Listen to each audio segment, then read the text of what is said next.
నమస్కారము. బూతులాడే వాళ్ళని మనం వింటూ ఉంటాం, చూస్తూ ఉంటాం కదండి. వాళ్ళ గురించి వేమన గారు ఎలా చెప్పారో చూడండి.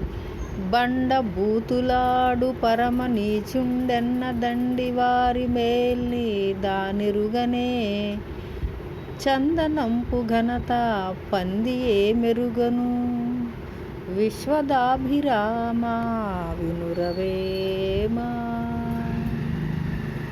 బండ బూతులాడే నీచులంట శక్తిమంతులైన వారి మేలుని ఎప్పుడు కూడా వాళ్ళు తెలుసుకోలేరట. ఎలాగంటే బురదలో పొరలాడే పంది, బురద అది మిస్టేక్ పడిందండి, బురదలో పొరలాడే పంది చందనపు సువాసనను ఎరుగలేదు కదా.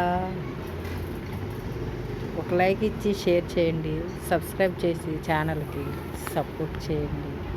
Thank you.